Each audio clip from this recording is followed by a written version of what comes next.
Hola, hola, hola, buenas tardes a todos y todas. Hemos conseguido volver. El computador se enojó porque empecé la clase con gorro, así que me lo tuve que quitar para poder empezar la clase y mostrarle a todo el mundo la nueva calva de lenguaje, representando así un cerebro expuesto, un cerebro abierto a la aprehensión de nuevos conocimientos. Chiquillos, chiquillas, estábamos hablando de lo que correspondía a la clase de hoy. ¿Qué es lo que correspondía a la clase de hoy? Que viésemos aquello que la clase pasada examinamos de forma más teórica, ahora en contexto de PSU real. Es decir, en contextos de ensayo entregados por DEMRE para que veamos cómo son las preguntas que hacen las personas que trabajan haciendo la PSU. Nuestro objetivo va a ser, primero, poner en práctica todo lo visto en la clase anterior. Segundo, para cada pregunta, reconocer la habilidad que se nos está solicitando. Por ello, la recomendación es que al enfrentar la pregunta, no nos arrojemos al tiro encima de la respuesta correcta. Examinemos la pregunta, veamos hacia qué habilidad se orienta según su enunciado. A medida que vayamos desarrollando algo de entrenamiento en esto, les va a resultar posible reconocer la habilidad de la pregunta solo leyendo el enunciado y de esa manera las operaciones mentales que hagan para poder resolver la pregunta van a ser más precisas, porque ya van a saber a dónde ir, ya saben qué es lo que se les está pidiendo. Como lo explicábamos la clase pasada, esa es la estrategia que nosotros adoptamos para abordar las preguntas de comprensión lectora.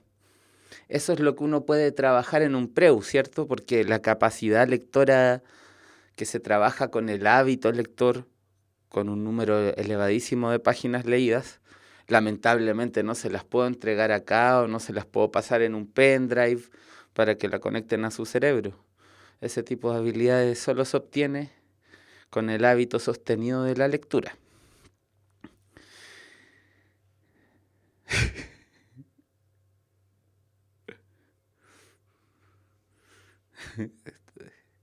Están diciendo cosas muy divertidas en el chat. Bueno,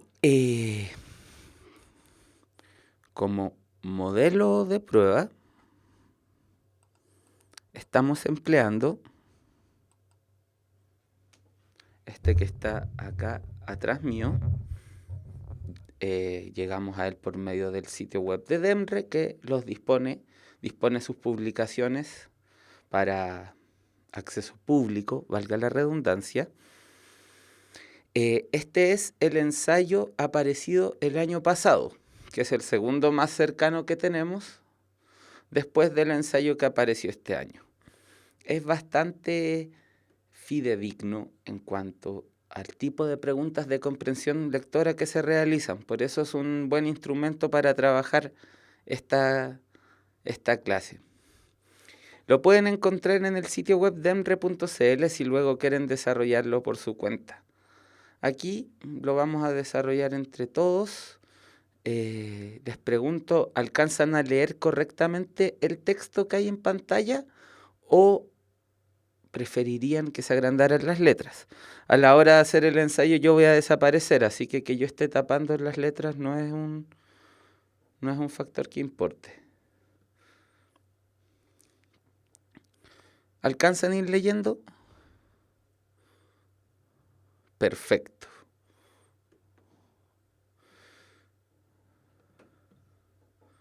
Yo leo bien, sí. Están muy buenas las tallas con la pela. Hay un despliegue de creatividad maravilloso en el chat. Ya.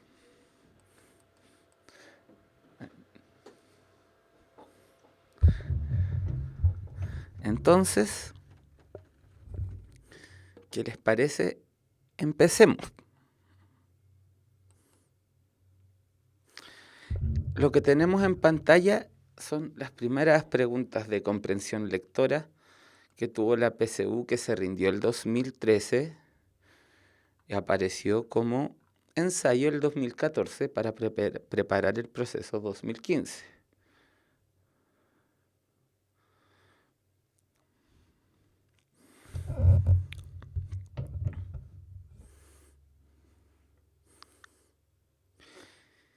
Ya, ¿qué es lo que vimos? Si aplicáramos correctamente todo lo visto en la clase pasada, lo primero que abordamos es el momento antes de la lectura. Antes de leer el texto, vemos que la prueba lo ha titulado como texto 1, que es un texto escrito en prosa, tiene 10 párrafos, y cuando buscamos el título, que en la PSU aparece al final,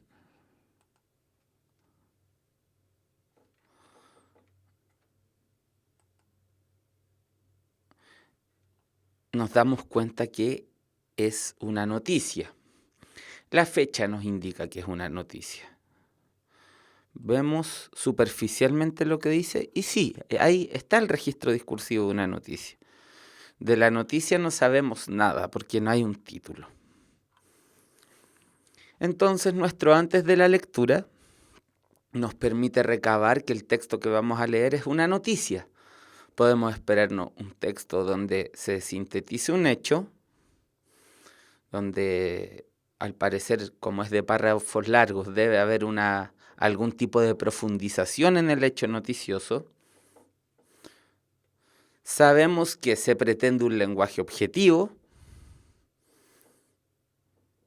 Esas cosas sabemos antes de leer. Ahora, durante la lectura, vamos a ver si nuestras hipótesis se comprueban o no. Hasta ahora nuestra única hipótesis es que esto es una noticia. Veamos si es una noticia. Desde el 1 de octubre, ningún establecimiento comercial de la ciudad de Buenos Aires que tenga un salón de atención al público menor que 100 metros cuadrados podrá permitir que se fume en su interior. Y aquellos locales porteños que tengan un salón mayor que 100 metros cuadrados deberán destinar un lugar especial que no supere el 30% de la superficie total del comercio, con ventilación adecuada para que los fumadores puedan hacerlo sin molestar al resto de los clientes. Parece que es una noticia, ¿cierto?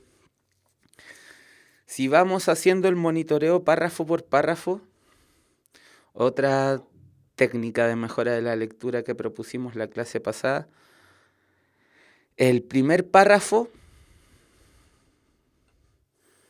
nos habla de que a partir de cierta fecha no se va a poder fumar en un local menor a 100 metros cuadrados y los que tengan un salón mayor de 100 metros tendrán que destinar un lugar especial. Eso es una síntesis del primer y el segundo párrafo. A ver el tercer párrafo que dice. Gracias a la normativa, los dueños de locutorios, cibercafés, shoppings, galerías comerciales, cabinas telefónicas, gimnasios, restaurantes, bares y demás espacios cerrados de acceso público de la capital federal deberán advertir a sus clientes la existencia de la nueva ley de prohibido fumar que estará vigente dentro de 6 días y que multará a los infractores.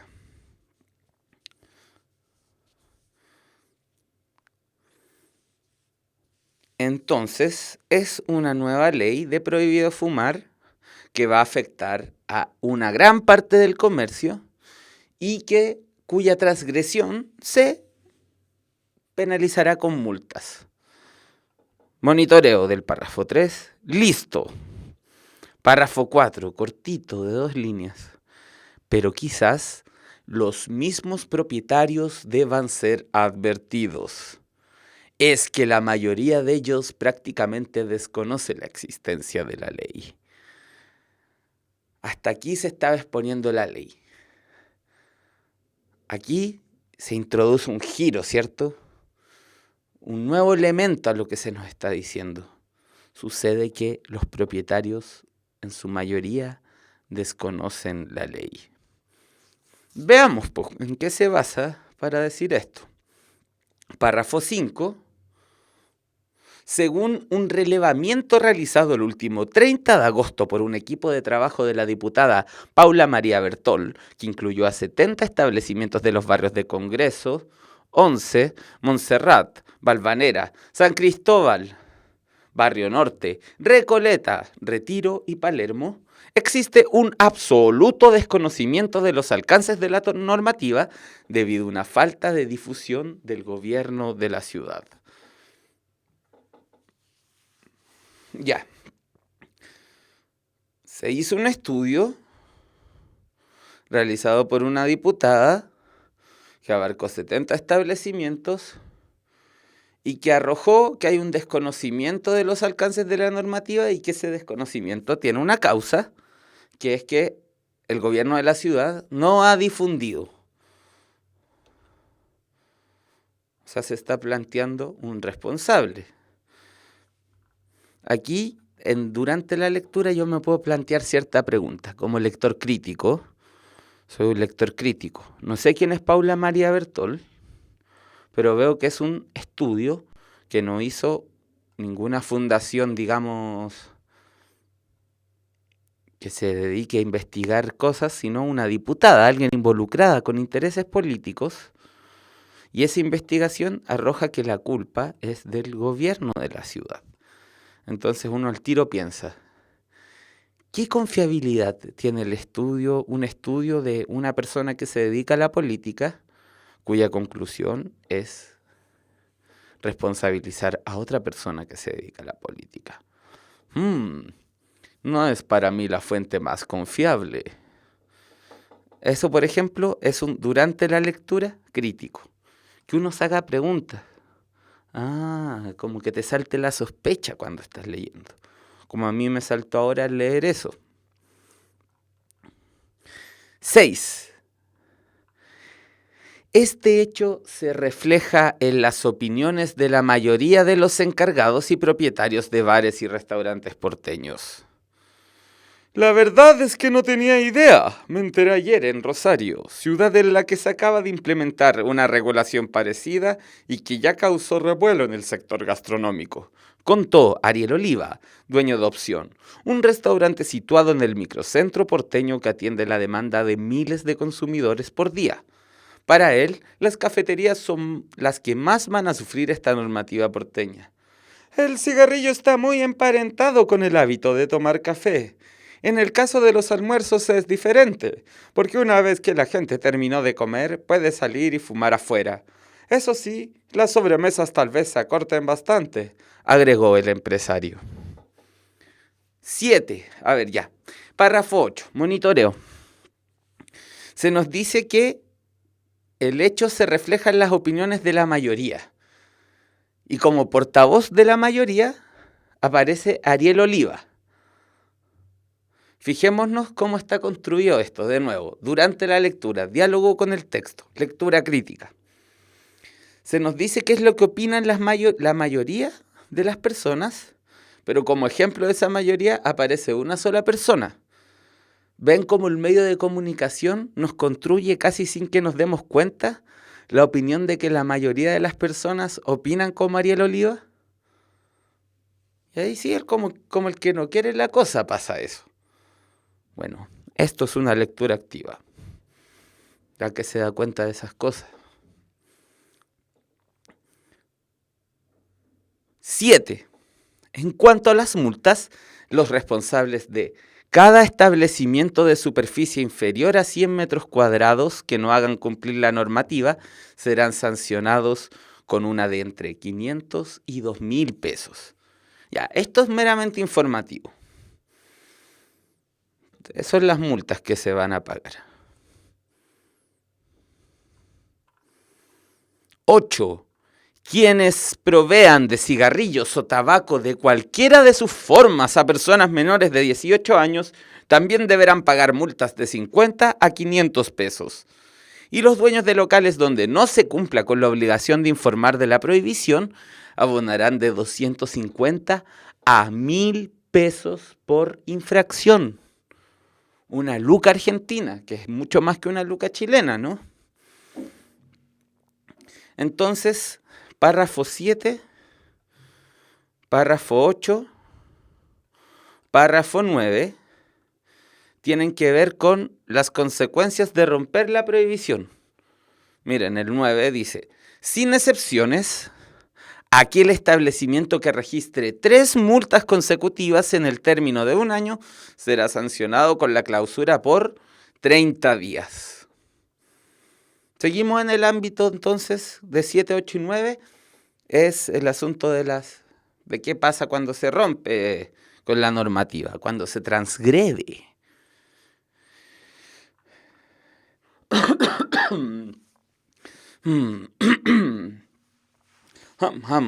El último párrafo, el párrafo 10. La ley exceptúa de la prohibición a los clubes para fumadores de tabaco y las tabaquerías con áreas especiales para degustación, a centros de salud mental y centros de detención penal o contravencional y a salas de fiesta cuando sean utilizadas para eventos privados. Finalmente, lo más particular, la excepción a la ley. Esto hasta podría servir para hacer un plan de redacción.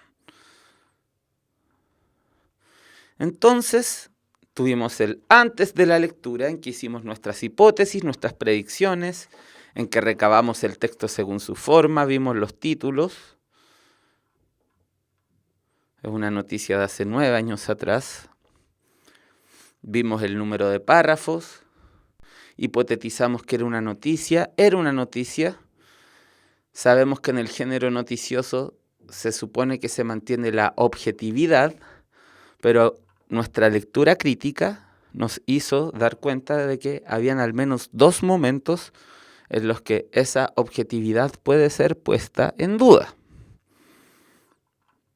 Todavía no nos vamos a involucrar con vocabulario contextual. Eso lo vamos a ver como la unidad siguiente. Vamos a estar un rato más con lectura.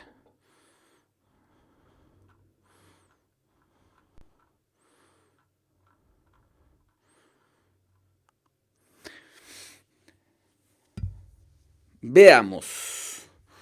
¿Cuál de los siguientes enunciados corresponde a una opinión del emisor del texto?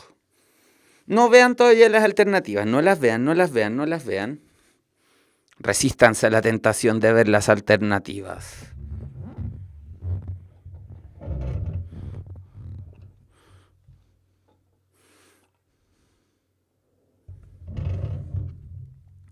Miren, va a aparecer un pelado en pantalla. Soy el monje que protege las alternativas. No las vean.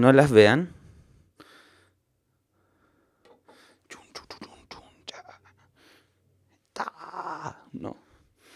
27. Solo miramos la pregunta. ¿Cuál de los siguientes enunciados corresponde a una opinión del emisor del texto? ¿Cuál de los siguientes enunciados corresponde a una opinión del emisor del texto? Por la pura pregunta. La habilidad que se solicita acá tiene que ver más con el nivel implícito, con el nivel explícito, o sea, primero, con el nivel explícito, con el nivel implícito o con la evaluación.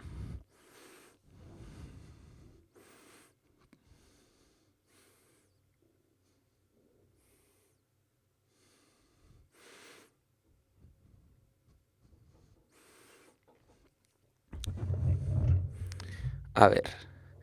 ¿Y por qué? Bien, WASP 20. Explícito, efectivamente. ¿Y por qué? ¿Quién nos puede dar alguna luz de conocimiento sobre esto?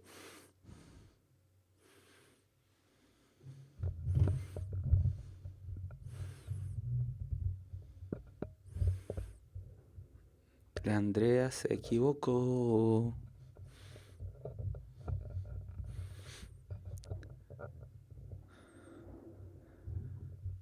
está dentro del texto literal, ¿cierto? La respuesta aparece literal en el texto, aparece textual. Lo que pasa es que tenemos que hacer un pequeño análisis. Ese análisis consiste en establecer cuál de los enunciados que aparecen aquí es, en primer lugar, una opinión y otra, una opinión del emisor del texto. ¿Quién habla en el texto además del emisor del texto? A ver. En el texto, además del emisor del texto, ¿quién habla en el texto?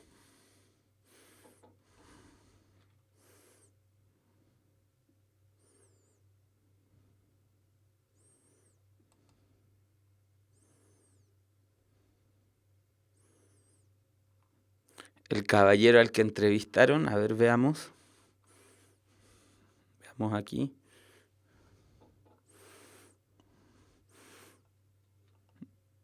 Ya, aquí habla Ariel Oliva.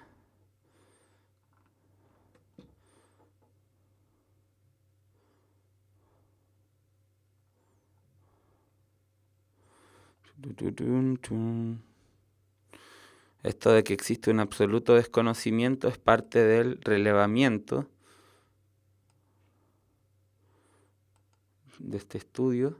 Entonces hablan el estudio de la diputada y el representante de los comerciantes. Veamos. Quienes provean cigarrillos o tabaco en cualquiera de sus formas a personas menores de 18 años también deberán pagar multas de 50 a 500 pesos. ¿Quién dijo esto? ¿Quién dijo A?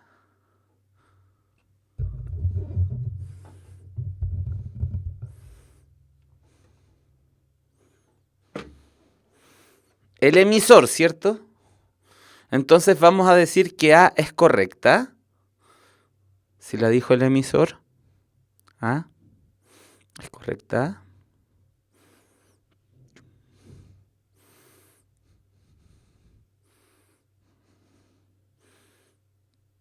Pelada brillante. No es correcta. ¿Por qué no es correcta, raros peinados nuevos?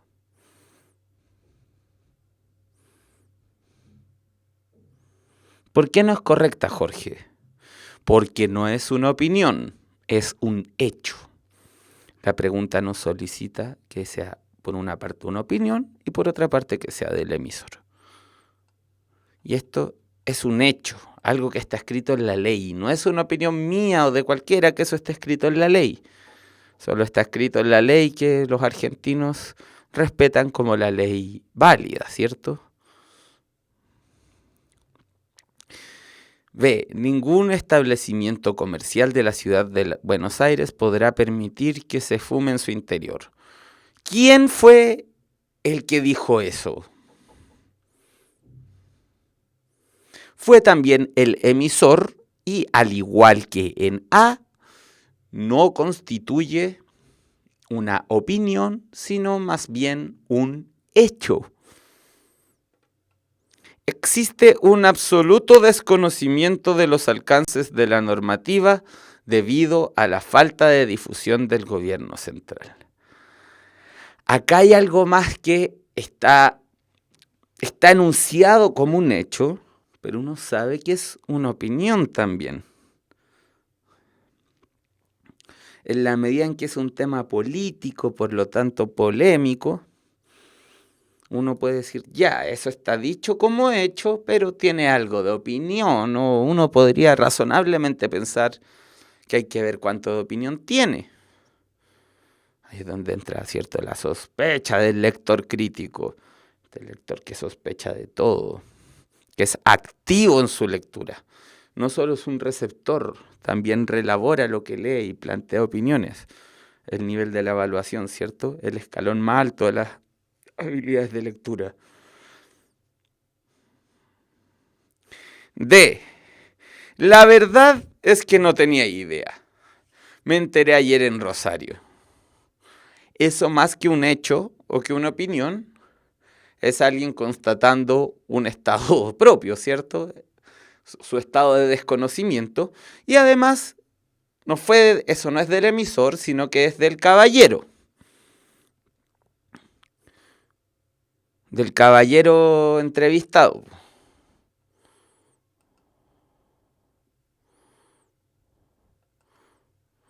Pero quizás los mismos propietarios deban ser advertidos.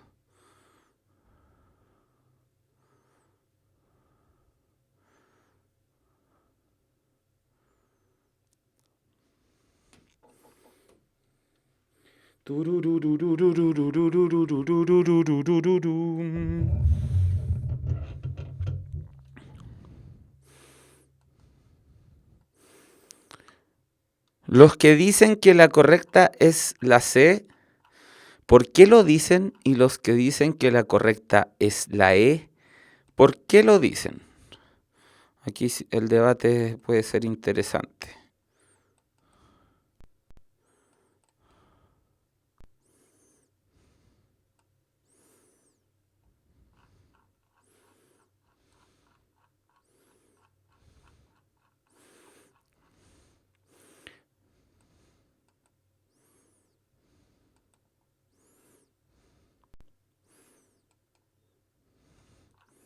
Quería ver la respuesta para estar seguro.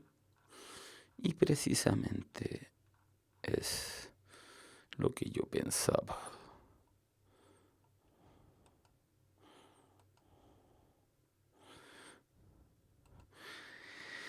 La C no la dice el emisor. Es una conclusión del documento de la diputada. La E la dice el emisor. Veamos.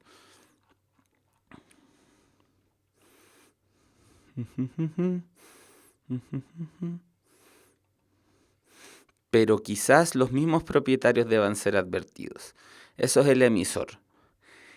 Ya el quizás, estas cosas como el quizás, probablemente, tal vez, se llaman moduladores discursivos y lo que hacen es modular la certeza con la que uno dice algo. Ya decir quizás tal cosa hace que sea un enunciado más débil que un enunciado que constata. Eso ya es raro en el lenguaje noticioso, ¿cierto? Pero por otra parte tenemos a que, dice, los mismos propietarios deban. Las cosas que deben hacerse, ¿son hechos o son opiniones? Son opiniones. Si yo digo, deberían raparse porque se siente súper cómodo, eso es una opinión mía, no es un hecho. Por más válida que pueda ser mi opinión. Es la E.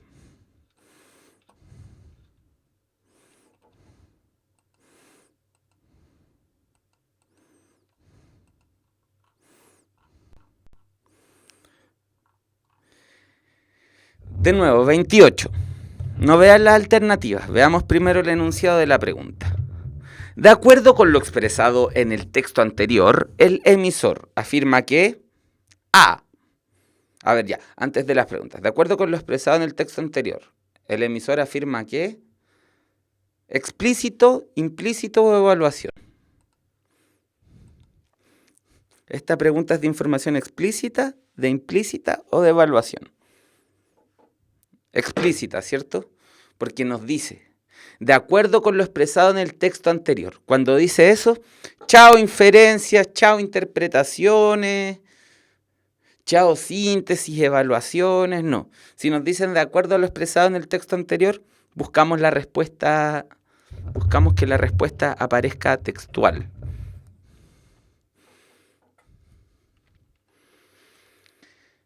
Entonces, vemos las alternativas y veamos si podemos distinguir cuál es afirmada por el emisor. Tanto locatarios como clientes desconocen la normativa de la ley antitabaco. ¿Dice eso el texto? No. No lo dice.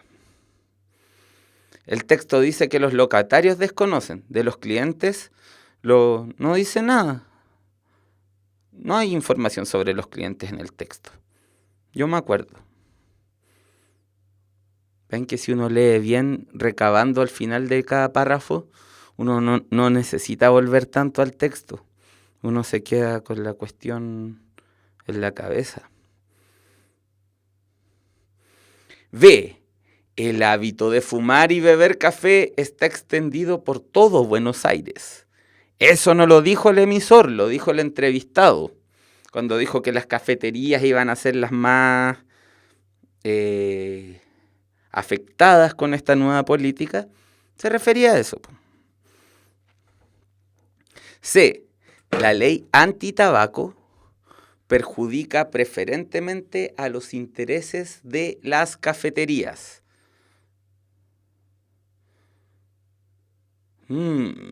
Eso parece que también está dicho por el loquillo entrevistado. D. Las medidas de la ley antitabaco afectan al sector gastronómico.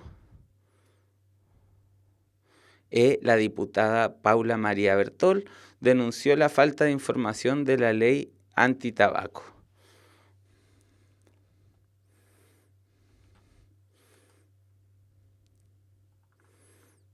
Con la D me dan más dudas. No, esto es informativo. Chun, chun, chun. No. No. No.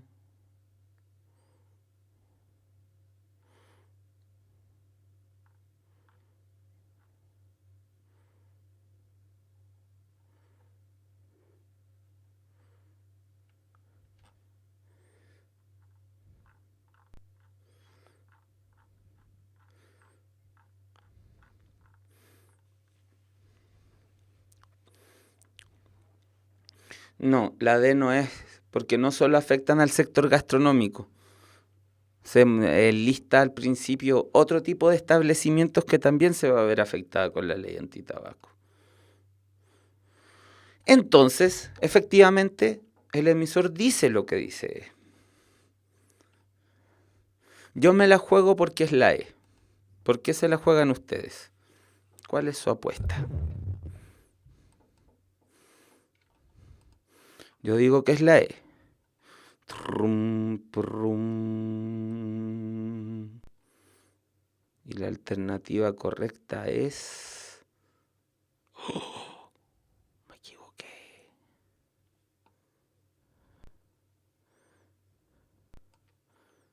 Quiero saber por qué me equivoqué.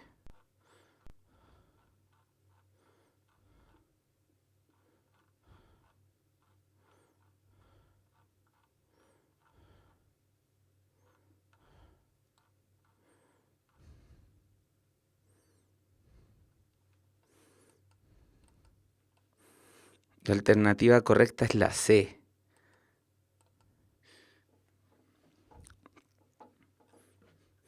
La ley antitabaco perjudica preferentemente los intereses de la cafetería.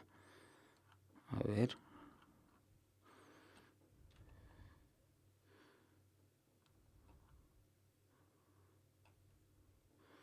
Pero es falso esto. Para él, las cafeterías son las que más van a sufrir esta normativa porteña. Es una opinión que aparece referida al tipo, po. Me enojé con el DEMRE. Encuentro que está mala su pregunta.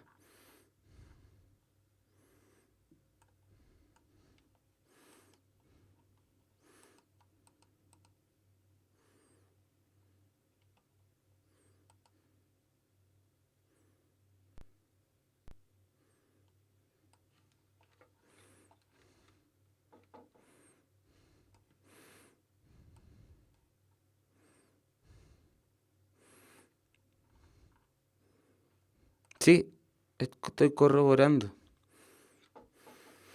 La 28 dice que la ley de antitabaco perjudica preferentemente los intereses de las cafeterías. Pero eso está tramposo porque en el texto aparece, es aquí. Para él las cafeterías son las que más van a sufrir esta normativa porteña. Pero aparece referida a la opinión de Ariel Oliva.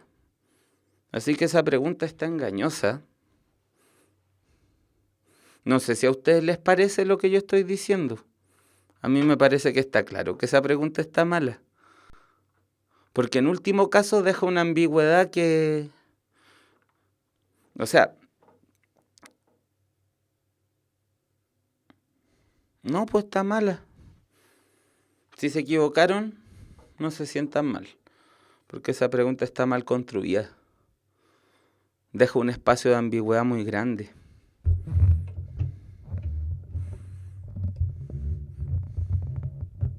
No, si estamos todos de acuerdo en que la C no es. Las razones están súper claras. Bueno, estas cosas las hacen seres humanos. Yo me he equivocado 1.000.000 de veces y en cosas mucho más graves que esta, así que tampoco voy a hacer un gran alboroto. Solamente notarlo. Veamos la pregunta 29.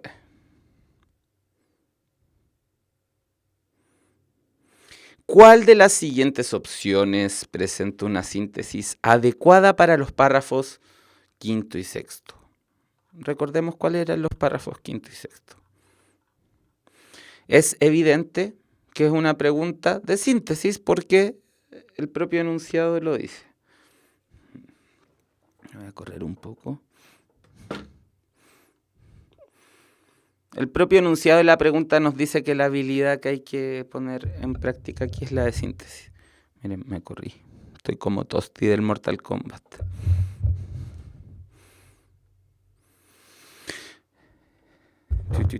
En el párrafo 5 se habla de este relevamiento realizado por la diputada y en el párrafo 6 se habla de las opiniones de Ariel Oliva.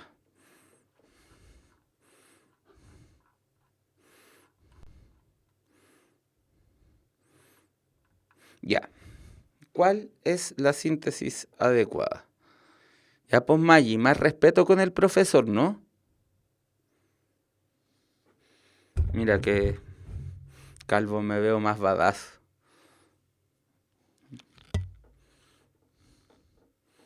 Yo creo que ahí sí que me veo malulo, pero no logro ver mi reflejo, porque sin lentes no me veo.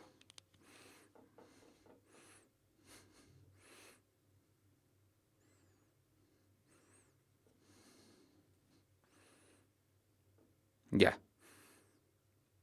Leamos los enunciados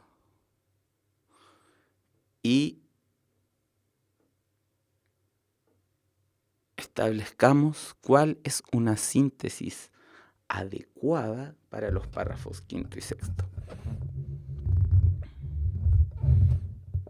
A. Los propietarios gastronómicos desconocen la nueva normativa. Puede ser. B.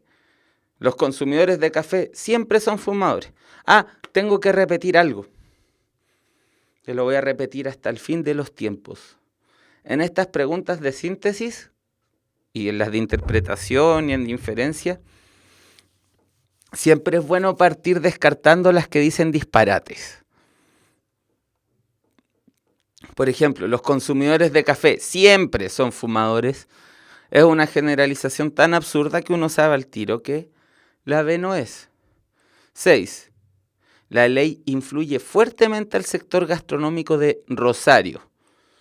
No solo al sector de Rosario. Podemos también borrar esta. D.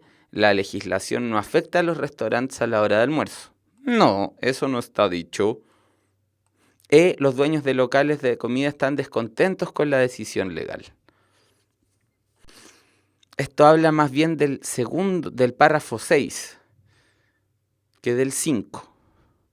Y lo que se nos pide es que encontremos la idea que logra sintetizar el 5 y el 6.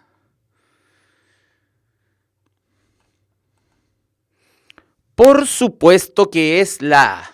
¿Qué tienen en común el párrafo 5 y 6? ¿Qué idea podemos sacar de las dos? El estudio de la diputada nos muestra que los propietarios de locales desconocen la ley y la opinión del caballero reafirma que los dueños de locales desconocen la ley.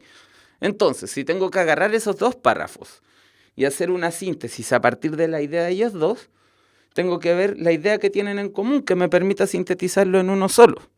Y esa idea que tienen en común es la que está en la alternativa A. Así que aquí la alternativa correcta es A.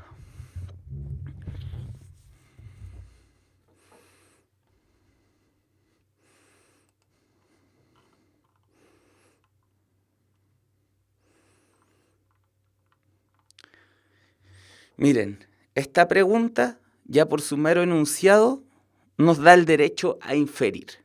Cuando tenemos el derecho a inferir, sabemos que la respuesta no la vamos a encontrar textual.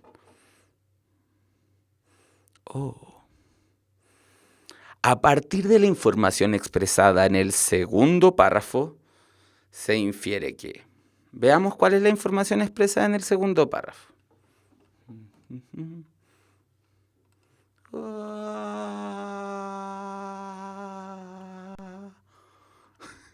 Aquí estoy. Ya, aquí está el segundo párrafo. Y aquellos locales porteños que tengan un salón mayor que 100 metros cuadrados deberán destinar un lugar especial que no supere el 30% de la superficie total del comercio con ventilación adecuada para que los fumadores puedan hacerlo sin molestar al resto de los clientes. Ese es el segundo párrafo, para que lo vuelvan a traer a su memoria. Ahora volvemos de nuevo a la pregunta.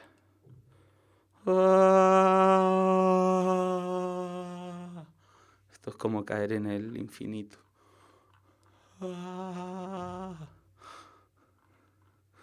Ahí está.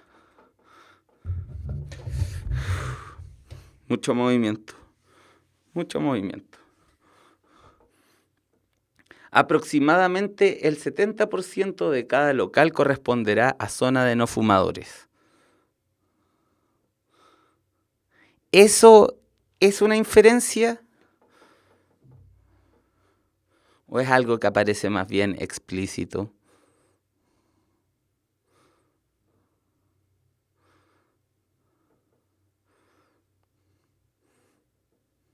¿Qué dicen ustedes? ¿Cierto? Yo sospecharía el tiro de la A porque, bueno, se me dice que tengo que inferir y la A aparece dicho explícitamente. ¿Qué es lo que dice la A? Ya, dice que el 30% tiene que ser sector fumadores y esta dice que 70% corresponderá a zona de no fumadores. Claro, igual está implícito, pero está casi textual. Se deduce. ¿Puede ser una inferencia? Pucha, sí. Puede ser una inferencia, así que tenemos que ver las otras. B. Aquellos locales con menos de 100 metros cuadrados serán destinados solo para fumadores. Eso, en primer lugar, no está en el segundo párrafo, está en el primero, lo de los 100 metros cuadrados. Y en segundo lugar, no serán destinados para los fumadores. En los de menos de 100 cuadrados no se va a poder fumar.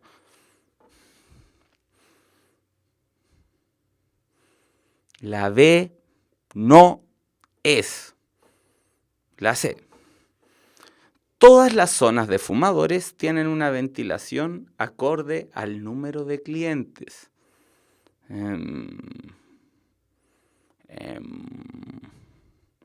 El número de clientes.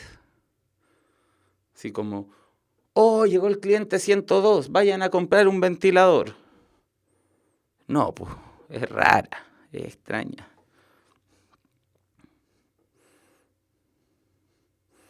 D. Para los no fumadores, el humo del cigarrillo dejará de ser un problema de salud. Sí, pues, eso sí lo podemos inferir. Porque se van a proteger los espacios donde están expuestos al humo del cigarrillo.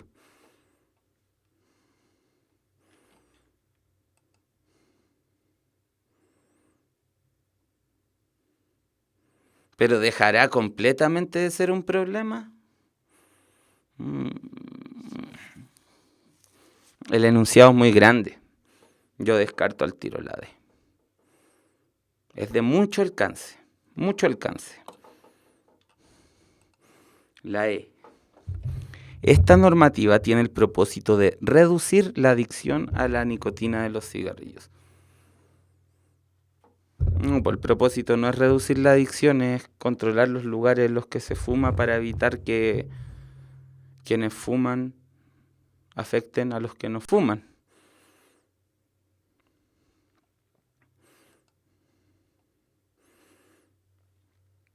En realidad, por naipe que parezca, lo único que podemos inferir es la A. Parece naipe, pues porque nos dice el 30% del lugar debe ser para fumadores. Pero claro, pues eso me permite inferir que el 70% del lugar es para no fumadores. Y eso no está dicho textual. Como las otras son todas insensateces, y aunque la que parece ser correcta, además de la A, es la D dice que el humo del cigarrillo dejará de ser un problema de salud. Y no, pues. No es que vaya a dejar de ser un problema de salud, es que se van a controlar las instancias en las que están expuestos al humo de los cigarrillos. Entonces no es ni la D, no es la E.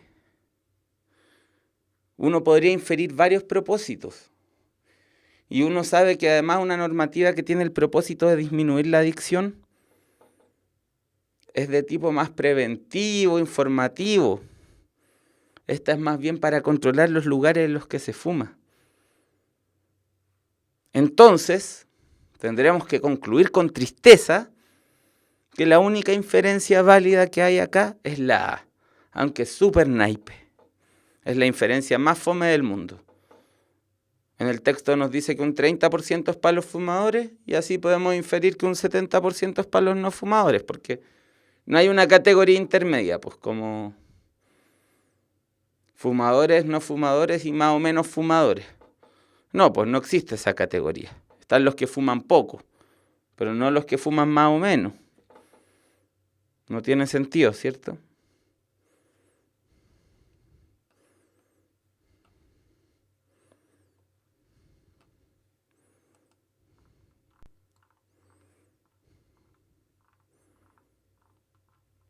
Vamos a tomar un pequeño recreo de 5 minutos, que según veo llevamos 48 minutos de clase.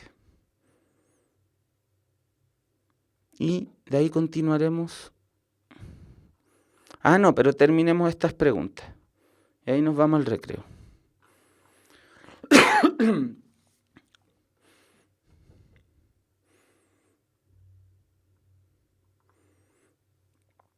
¿En cuál de las siguientes opciones se expresa un título adecuado para el texto anterior? ¿Qué habilidad? ¿Qué habilidad se nos pide acá, chiquillos?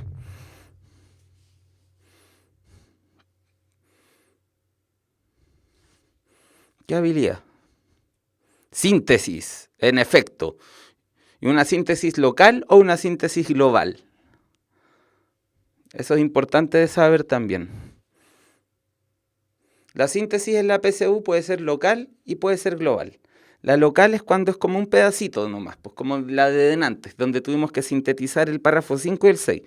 La síntesis global son preguntas como estas, que nos piden un título para todo el texto. Evidentemente, al elegir el título, lo que estamos viendo, evaluando, es nuestra capacidad de sintetizar el texto, es decir, poder extraer sus ideas principales separándolas de las secundarias. ¿No? ¿Sí? ¿Sí? ¿No? ¿No? ¿Sí? Sí. Sí. Ya, eso es. Entonces, ¿en cuál de las siguientes opciones se expresa un título adecuado para el texto anterior? A. El cigarrillo, su influencia en el comercio gastronómico. B. La ley antitabaco y el sector gastronómico. C. Argentina, sanciones para los consumidores de cigarrillos. D. Inadecuada difusión de una normativa antitabaco. E. La nueva ley antitabaco en Argentina.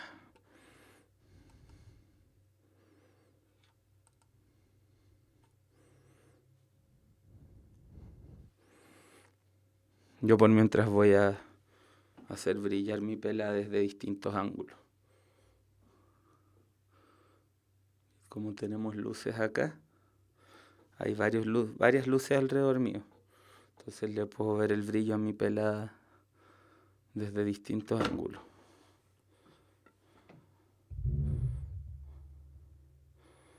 Es la E. En efecto, las demás parcializan los párrafos.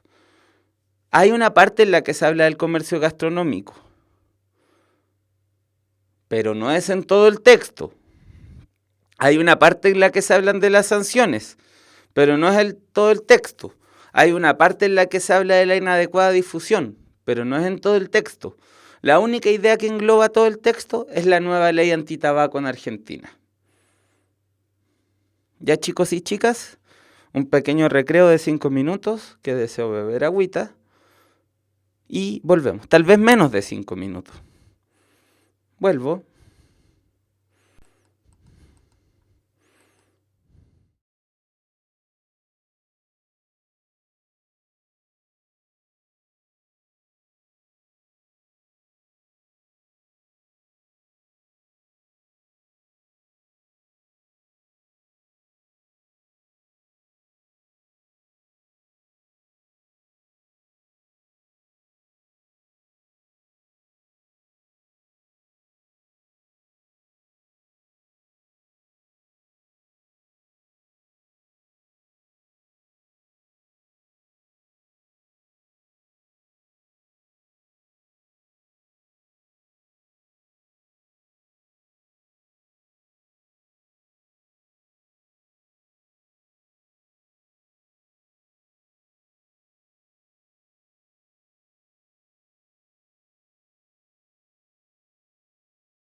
Ya, vamos a hacer clases hasta las 20:35. Veamos hasta dónde llegamos ahí. Vamos a leer el texto primero.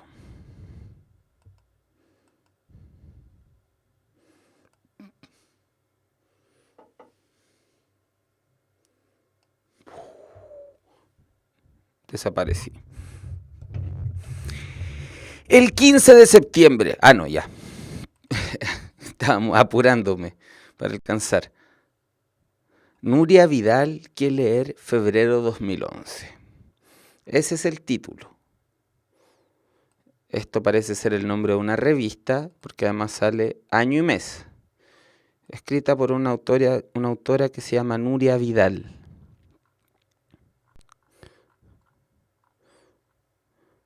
Miro, habla de Ágata. Superficialmente veo que habla de Agatha Christie. Parece que es un texto sobre la vida de Agatha Christie. Esas son mis hipótesis previas a la lectura.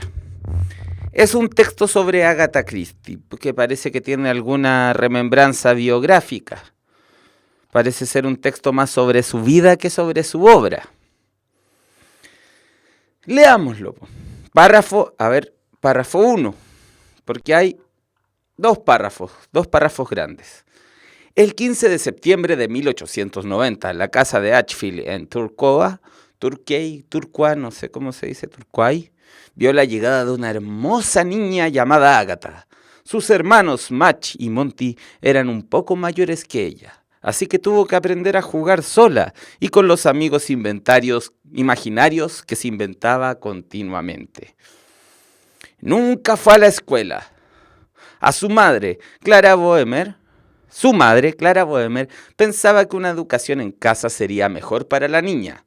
Su padre, Fred Miller, era un americano desenfadado y alegre, instalado en Europa como un protagonista real de una novela de Henry James, escritor amigo de sus padres, a quien, por cierto, Agatha recuerda porque, comillas, siempre quería un terrón de azúcar partido en dos para darse importancia. Cuando la niña tenía 11 años, su padre murió después de una larga enfermedad. La vida de la pequeña Agatha se alteró sensiblemente, aunque por suerte nunca tuvo que abandonar la casa de Ashfield. Ya, ¿qué nos dice este primer párrafo? Nos dice cuándo nació, algunos rasgos de su infancia, ¿cierto? Que fue una hermana menor, así que tuvo que jugar sola, que no fue al colegio, que su papá era loquillo, que su papá era amigo de Henry James, un escritor, y que su papá murió a los 11 años de ella. Semblantes biográficos sobre su infancia. Ahora, de partida, cuando leemos a Agatha tenía 24 años, sabemos que ya pasó la infancia. 2. Agatha tenía 24 años cuando estalló la Primera Guerra Mundial.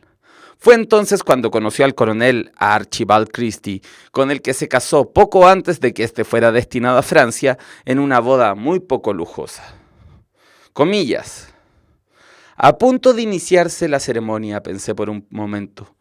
¿Qué novia se habría preocupado menos por su aspecto? Ni vestido blanco, ni velo, ni un solo detalle elegante.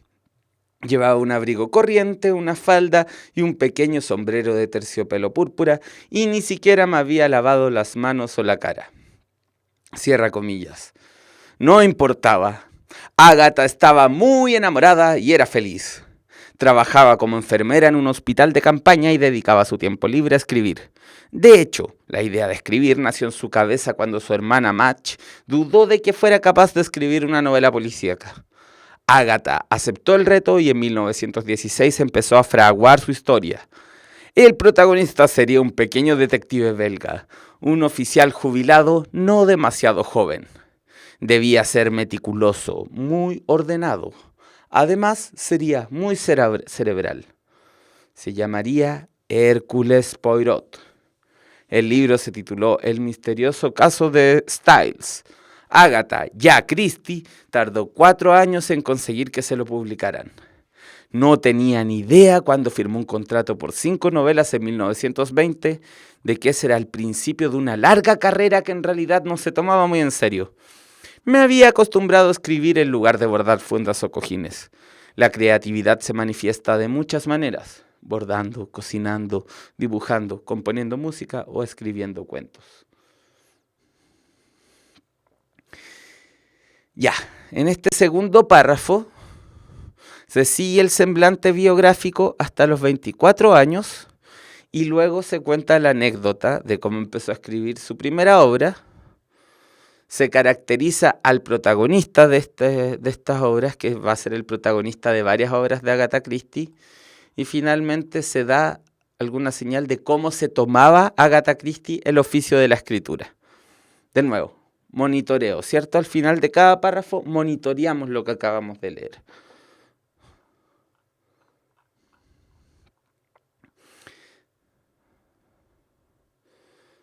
Tres. En el segundo párrafo se establece un contraste entre lo enamorada que está Agatha de su marido y este contraste, esta pregunta,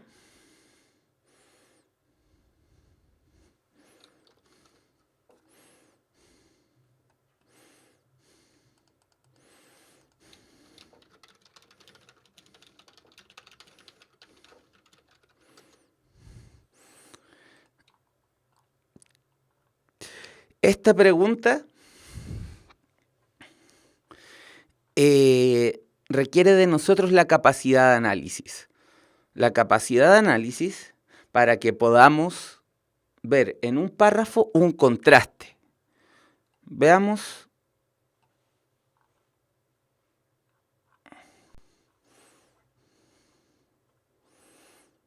Ya, sabemos que ocurre este contraste en el segundo párrafo.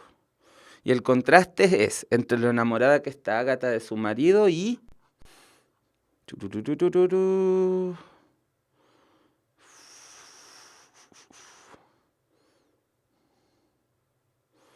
entre lo enamorada que estaba de él y lo poco pretenciosa, lo poco lujosa de la boda, ¿no?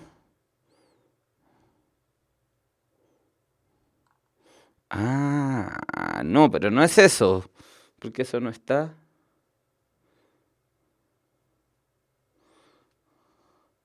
No está entre las alternativas.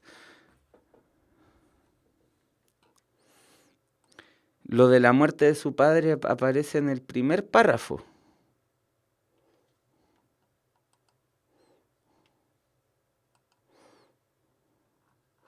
A ver, ¿cómo es el contraste?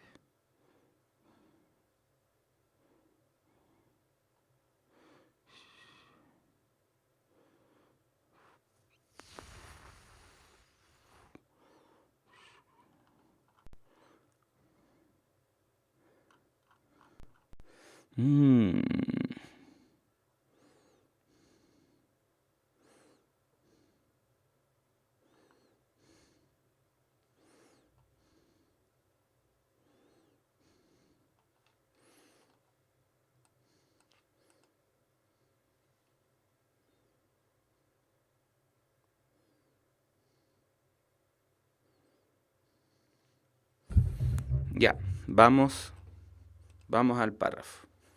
Está difícil esta.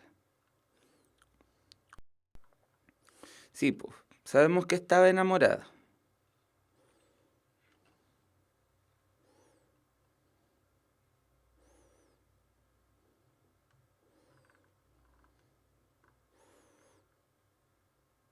Claro, por una parte estaba muy enamorada y por otra no se tomaba muy en serio la escritura. Si el contraste tiene que ser entre lo mucho y lo poco de algo, lo mucho, aquí el análisis, lo mucho es lo mucho que estaba enamorada. Lo poco es lo poco en serio que se tomaba.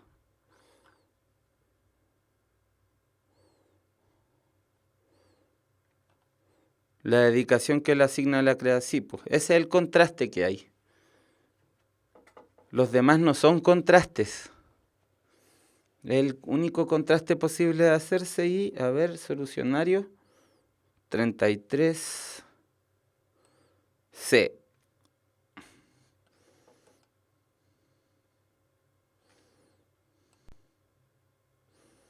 Sí, pues es el único contraste que se puede hacer. ¿Ven? Aquí tenemos que fijarnos bien en la instrucción. Lo que se nos pide es producir un contraste. Los contrastes, si el contraste referido al amor es que el amor es mucho, hay que buscar qué cosa es poco. Y lo poco es la dedicación al detective, ¿sí? La última pregunta antes de partir.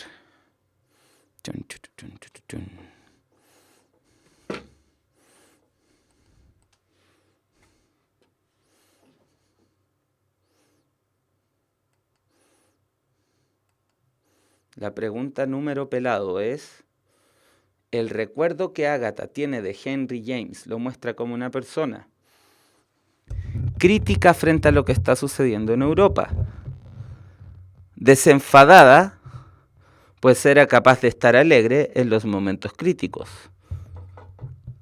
amigo de sus amigos a los cuales visitaba con frecuencia.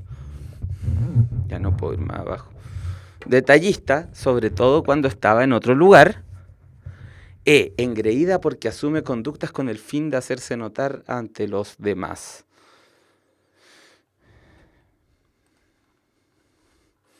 ¿Cómo recuerda Henry James? Que se quería dar importancia.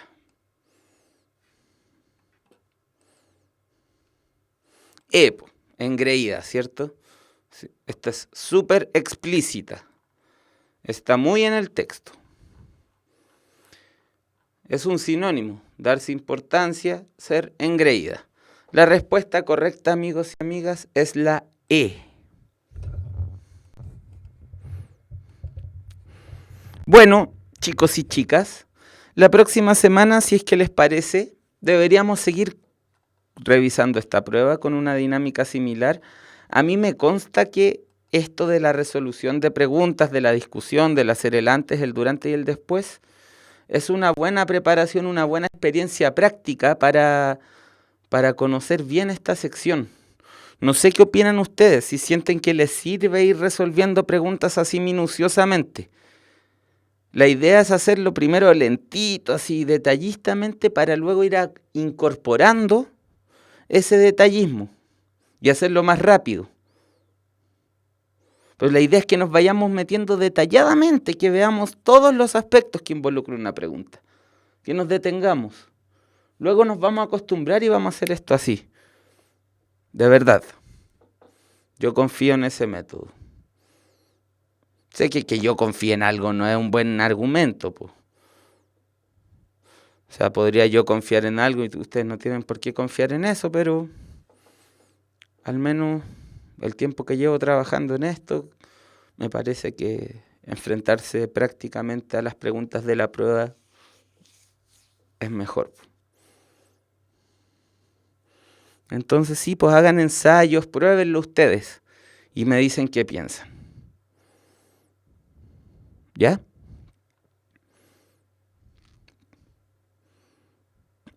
Les deseo, como siempre, lo mejor, chicos y chicas. La próxima semana estamos de vacaciones, los profes. Yo estoy de vacaciones en el colegio en el que trabajo, pero gustosamente esta semana no estuve de vacaciones acá. Así que fue bueno. Me gustó la clase. Lo pasé bien, me divertí. Espero que ustedes también. Nuevamente les deseo lo mejor y nos vemos de este martes al siguiente.